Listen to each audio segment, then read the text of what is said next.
সরকারি নির্ধারিত দামের চেয়েও বেশি দামে চামড়া বিক্রি সম্ভব বলে মন্তব্য করেছেন বাণিজ্য উপদেষ্টা শেখ বশিরউদ্দিন আহমেদ। রোববার রাতে রাজধানীর লালবাগের পোস্তায় চামড়া ব্যবস্থাপনা পরিদর্শনের সময় তিনি মন্তব্য করেন। বান্ডেল থাকলে প্রতি সেনমানিতে টাকা বাঁচবে। বিকাশ সেনমানি বান্ডেল কিনে জিতুন প্রতি লেনদেনে। উপদেষ্টা বলেন, আধা পচা চামড়া কম দামে বিক্রি হওয়া নিয়ে সামাজিক যোগাযোগ মাধ্যমে অপপ্রচার চালানো হচ্ছে। তিনি জানান, গেল বছরের তুলনায় এবার চামড়ার দাম বেশি।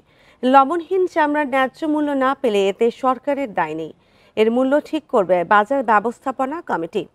রোববার চামড়ার দাম বেড়েছে এবং সোমবার আরও বাড়বে বলে মনে করেন তিনি। এছাড়া কেউ চামড়ার উপযুক্ত দাম না পেলে বিক্রি না করে সংরক্ষণ করার পরামর্শ দেন উপদেষ্টা।